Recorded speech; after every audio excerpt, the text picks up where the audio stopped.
My daughter stole her brother from the cradle and brought him to the stairs. Tooth Fairy said Rick's an angel and can fly. Let's try. Lola was about to drop her little brother when my husband appeared and grabbed him. Dan said our daughter needed a shrink. Lola had started picking on her brother the moment he arrived. First, she nearly fed him cat litter crystals. Tooth Fairy gave me these vitamins so Rick would grow up faster. Then she put her brother in the fridge. Don't be mad, Mom. Tooth Fairy said Rick was getting hot. First, Dan took Lola's side.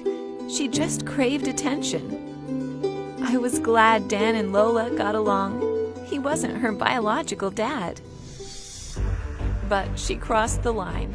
Now even Dan was angry. Either you take Lola to a shrink, or I take my boy and leave.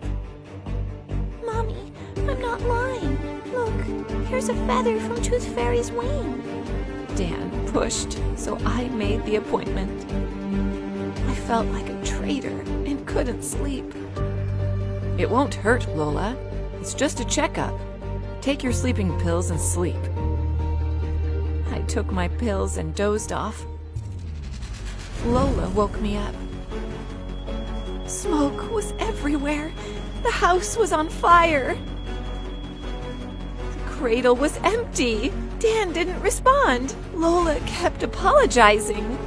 Tooth Fairy said you'd take me to a doctor and they'd prick me. I had to burn all my shoes so you couldn't take me there. So Lola had put her shoes in the oven. The fire spread from there. Dan was right. Lola was dangerous. I called the police. Dan came back running. He claimed he went out to rock the baby to sleep and missed the fire. He hugged me. I smelled an odd smell, gasoline, and Lola cried. Dan, where'd you get a Tooth Fairy feather? I remembered. Lola had shown me the same. I asked Dan the same thing. He seemed confused. I told the cops I suspected my husband started the fire. They found proof. A Tooth Fairy costume in a nearby dumpster. Also, Dan didn't know our neighbors had installed cameras. The footage showed Dan having his lover over. She was driving my daughter crazy. She poured gasoline over the stove with shoes.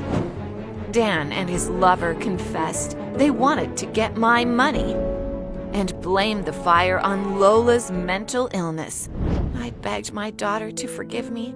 She was telling the truth the whole time. I promised from now on I'd always believe